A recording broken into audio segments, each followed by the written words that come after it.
Hi, guys. So, today we're going to talk about the issue of guarding your heart and how important it is. And I felt that, it was relatively important to address this issue because a lot of us have issues when it comes to that guarding our heart, especially when you're coming out of a relationship or you're like testing the waters and starting to date or getting into a new relationship, especially those who have been divorced, such as myself. um, it was really hard at the beginning to guard my heart. Like, I didn't understand it, and really, I just just wanted to be loved and cared about, but I didn't understand that I had to like be by myself and things of that nature. And even when you take that time out to do that and you still feel content that you're ready to go forth, you still need to guard your heart because it's important that you take care of yourself in situations like that. So I'm going to start out with a Bible verse, and then it can lead into our discussion about, guarding your heart. So, Jeremiah 17:9, I'm reading from the New Translation. The human heart is the most deceitful of all things and desperately wicked. Who really knows how bad it is? Um, that's a very interesting question. And also, you never really think of your heart as being deceitful and desperately wicked. When you think of your heart, you think of it, as pure and full of love and, not having any conditions to it, but it lines up with our emotions. And sometimes, when we react out of the emotions, we're not really thinking clearly. We're just going off of emotions.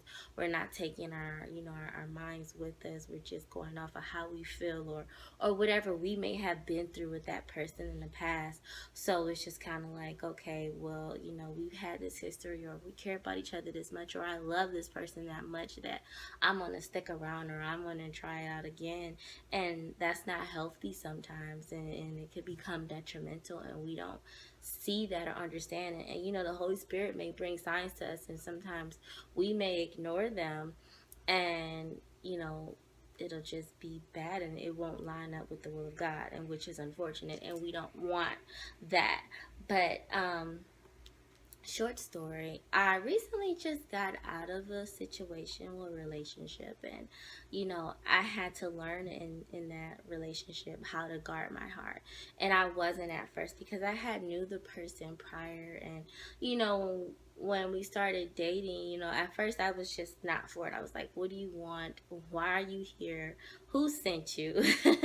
But over time I was like, okay, well, might as well just, I guess give him a chance or whatnot. And I did, and things were pretty cool, and it was like pretty awesome. But as I started growing, in my faith and pressing into the Lord, things weren't lining up, and I could see that we were not going to be equally yoked, especially when I want to go into things like ministry and just things like going to church. And he didn't want to do that, and it was just kind of like it wasn't going right. And at first, I was just putting myself out there because I'm a naturally caring person. So, I care about your needs just as well as mine. But that's what comes in play about guarding your heart. You can't always just put yourself out there, no matter how long you've known the person, or, how much you care about them.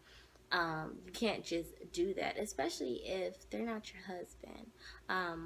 I think sometimes as women, and sometimes even men, when you care about a person, you forget that you're not really entitled or obligated to do those wifely duties to that person. And when I say wifely duties, a lot of people get in relationships with their boyfriend and girlfriends, and you don't have to do his laundry or cook for him. It'd be nice, something nice, a nice gesture, but you don't have to do all those things that a wife would do. And that leads me into women being the wife in the flesh. And when I say wife in the flesh, and it's in my book, and you guys will read it once it come out, but it's when you're not married and you're just doing all of these things that a wife is supposed to do. So it's all out of flesh. It's not in the eyes of God, because you don't have that covenant. You're not married. You don't have that relationship in the eyes of God, in the will of God. You know how they say we sin and it's in the flesh, and it's just the same as when you're like doing all these things for this man, and he's not even your husband, and he's not really thinking about being your husband sometimes, majority of the time. And it's possible that he may be wanting to marry you, but you have to guard your heart. You have to take a step back. You don't have to do all those things. It'll always be there. It's just about taking your time and understanding that you are just important. That person is important, but you are more important. Until they can make an honest woman out of you, or really show the initiative to treat you the right way, or to court you, or whatever the circumstances may be, whether you're just courting or dating or whatever the case may be, you need to guard your heart. I'm gonna move forth into Jeremiah 17:10 once he continues. But I, the Lord, search all hearts and examine secret motives. I give all people their due rewards according to what their actions deserve. So in that situation that I was in, it was fine. I came to the realization that that person, he went well with my flesh, but he didn't go well with my spirit man. And as I was trying to move forth and understand my purpose, and have the passion and drive to come into ministry, it wasn't gonna go well with my spirit man, and what I was trying to move forth, because he said, like, he don't want to go to church, he doesn't like going to church, and you can't change anyone, you can't force anyone to do anything they don't want to do. Only person that can change someone is the Lord. You're not obligated to do so, especially if you're just someone's girlfriend. And even when you're someone's wife, you can't change them, you can't change their hearts. The Lord has to change their hearts. And if you invest yourself into trying to change their mind, and save them, and lead them into salvation, then you're missing out on what you're being called to do. It's a difference in knowing if that's your purpose. The Lord can use you. When I say use you, meaning I pray for him. I pray that he will move forth and eventually press into the Lord, but I can't put a timestamp on it. I don't know when that's going to happen, and he doesn't know when that's going to happen. But I couldn't take that time out just to want to press into him and try to save him and bring him to my vision when it wasn't intended for him in the first place.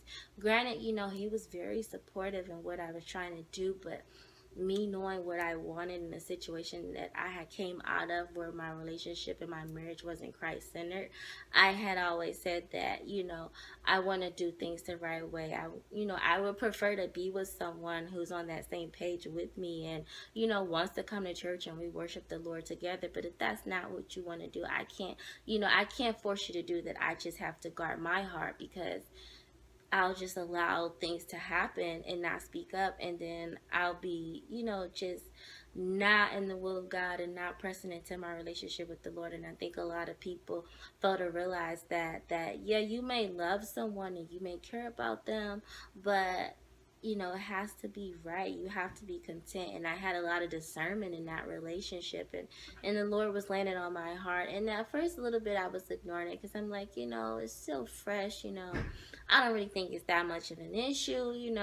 But as time went on and I started growing into my faith, it was like, okay, this isn't going to work. And then, I started talking to the Lord, and I prayed, and I was like, if this isn't for me, Lord, remove it. Whatever situation or relationship is not healthy for me, then remove it. And that happened, and I'm more than grateful. And yeah, you may care about a person, but when it comes to situations that you're not sure about, you have to pray to the Lord. You have to ask him to reveal those things to you, reveal your heart, reveal other people's hearts, so that you can see what's really going on. Because if not, then it just lead to destruction, and you'll be hurt.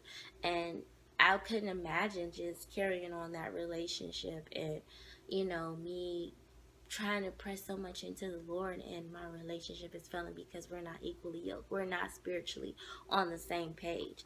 And there are some people who are in relationships and marriages to where their significant other isn't saved, and it works for them.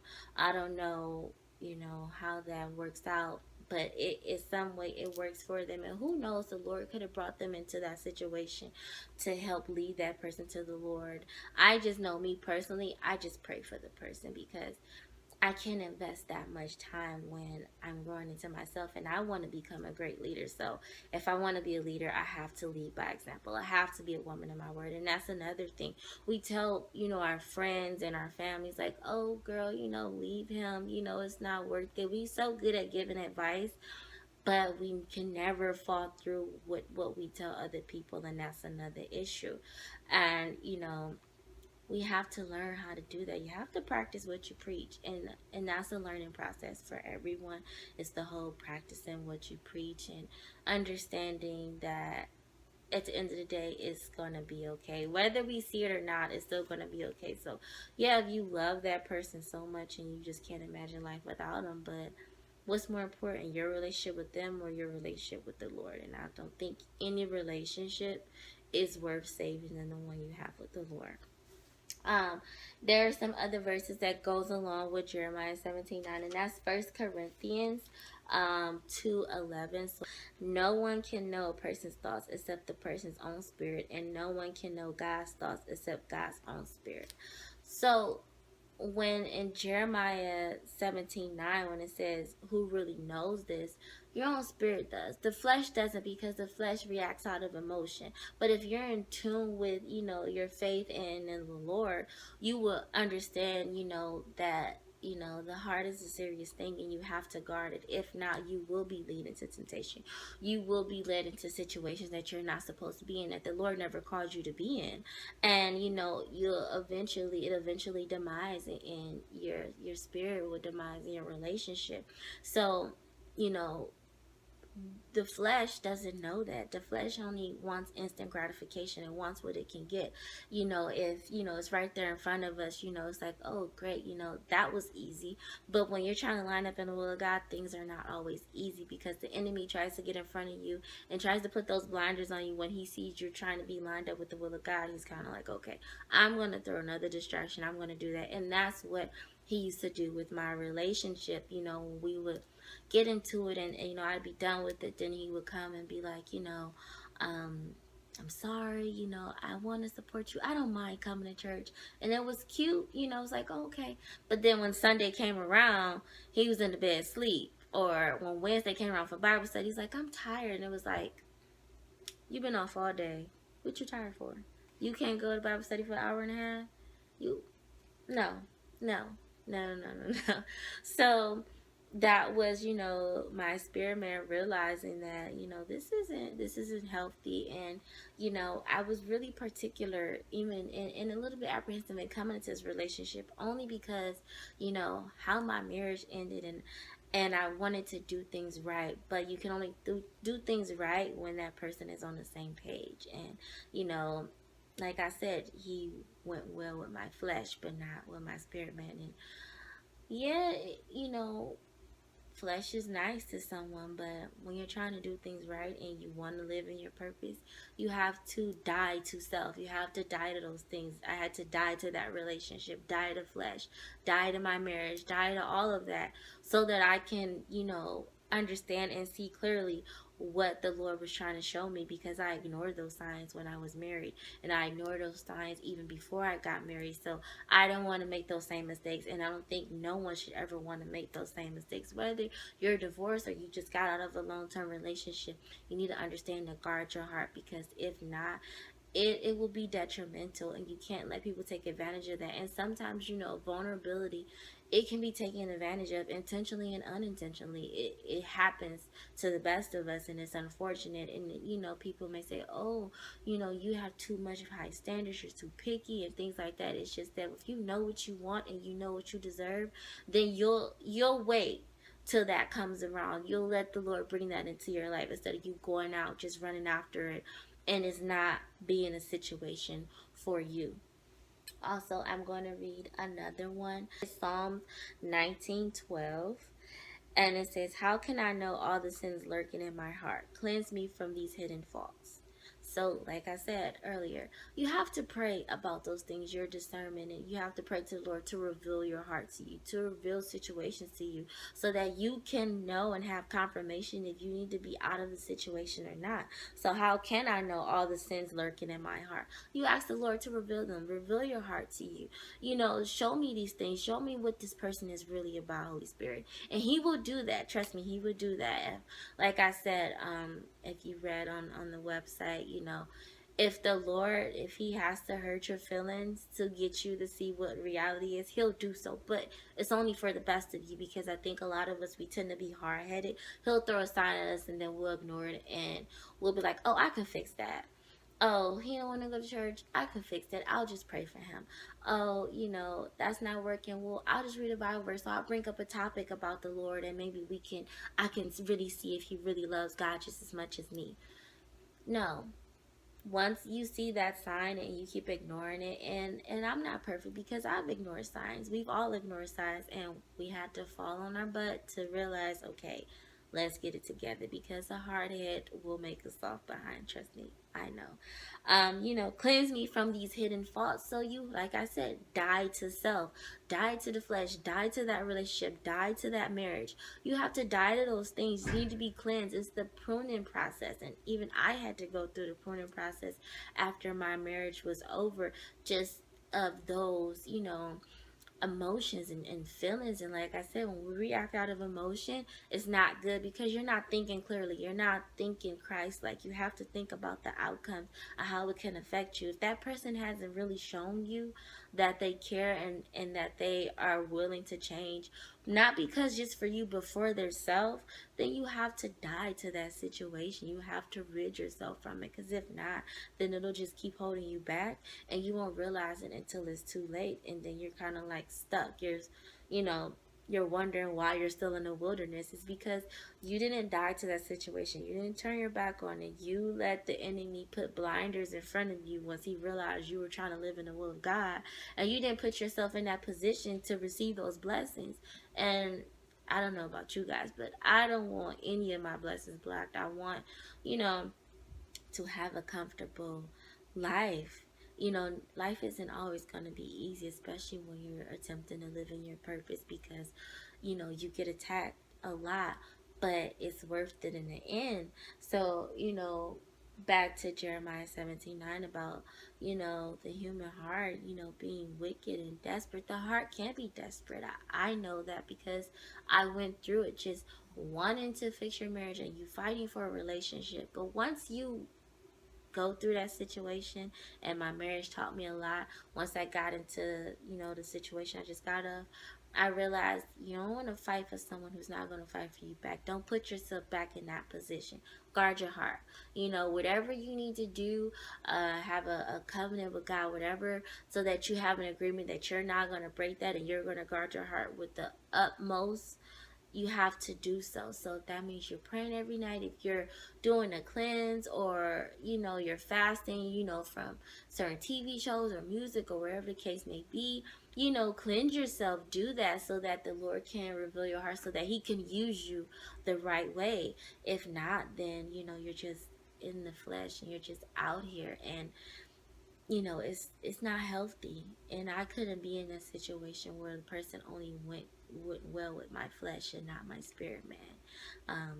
I don't think you can really, you know, have a solid foundation like that, because eventually when you bring up topics, and you want to pray, and I want to be in a relationship with me and my significant other, we pray together. Or if I'm down or whatever, he prays for me, and I know that, or whatever the case may be. And you know sometimes you have to wait for those situations to come to you or come about, or the Lord may lead you into those situations. You don't have to force it. You don't have to save anyone, because you can't save them. Only the Lord can save them. We are not here to do, we can't do those things. We can't do certain things the Lord can do. He can use us, and we're our vessel. But we can't just go out here and just be like, oh, you're saved. No, the Lord does that. He's going to lead them in that time. Just like in my marriage, he had to remove me from that so that I can be used properly, because he wouldn't have been able to use me as Mrs. Phillips, to do all these things, to have Flesh to Wife, to be writing wife, just a lot of things, and to coming into ministry. Because I remember one time, this was right after I got married, and I was, I would try to read the Bible, and I was like, I'm gonna read the Bible from start to finish. I know I need to be doing this, and I would sit in my kitchen and I would read, and I just couldn't concentrate. I just couldn't focus. It was just like Chinese to me. Like I didn't understand none of it until later on down the road when I got out of that. It was that, I couldn't see clearly. Being in that, sometimes when you're in certain situations, you can't see clearly, and even you can't even read the Bible clearly because the Lord can't use you. So He had to pull me out of it. So now when I read it, it's pure. I understand it. It's comprehensible versus, 2.5 years ago when I was sitting at my kitchen table trying to understand the Bible, and I couldn't understand none of it because it was like,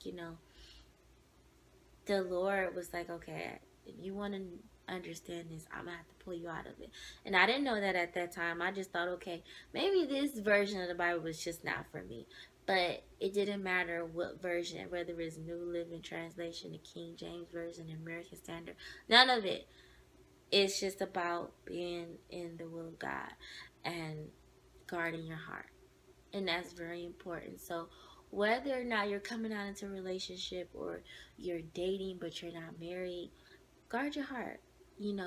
Even in friendships or any other type of relationships, you have to guard your heart because you don't want others to plant those bad seeds in you. Because if you don't guard your heart and someone offends you, you get angry, and those type of seeds are planted into your heart, and you become angry and you want to react out of emotion. You want to get mad, and you argue and things like that, and you don't need that type of energy in your life. You don't need those bad spirits around you. You don't need any of that. So guard your heart is so important because once we're vulnerable, and people can sense that, and you think like, oh, they really care about me, but sometimes it's so that they can gain something off of the expense of you, and you don't want that to happen. You don't want to be taken advantage of. Guard your heart, pray about it, ask the Lord to reveal those things to you, like Psalms 19, 12. How can I know all the sins lurking in my heart? Cleanse me from these hidden faults. Pray to the Lord. Ask Him to reveal those things to you. You need that. That is very important. You press into Him when you're confused about something and you're having discernment about something. You pray to Him. That's what I did. I used to, and sometimes I still do, when I'm having very strong discernment, I write out my prayers because you don't realize how much you have to say until you write it out. So if you have to write your prayers out, get you a little notebook. You go to Dollar Tree or whatever, it's $1, and you just write it out. And the Holy Spirit, He can start working instantly. And when I say instantly, I mean instantly. Like when I was having discernment and I was writing, I said, Lord, if this is not for me, I need you to reveal this. I need you to take it away. And after that, I like 5 minutes later, we like got into it, and it was confirmation that this is for me. This is a situation for me, and I just let it go. And ever since then, I've been guarding my heart. Yeah, I care about that person, but I can't let you in like that anymore because, you know, I'm dying to self. I'm dying to this situation, dying to flesh. You have to if you want to live in the will of God. So that's all for this evening. And then we'll do the discussion and talk about all this. And I'm looking forward to hear what you guys have to say. All right, talk to you later.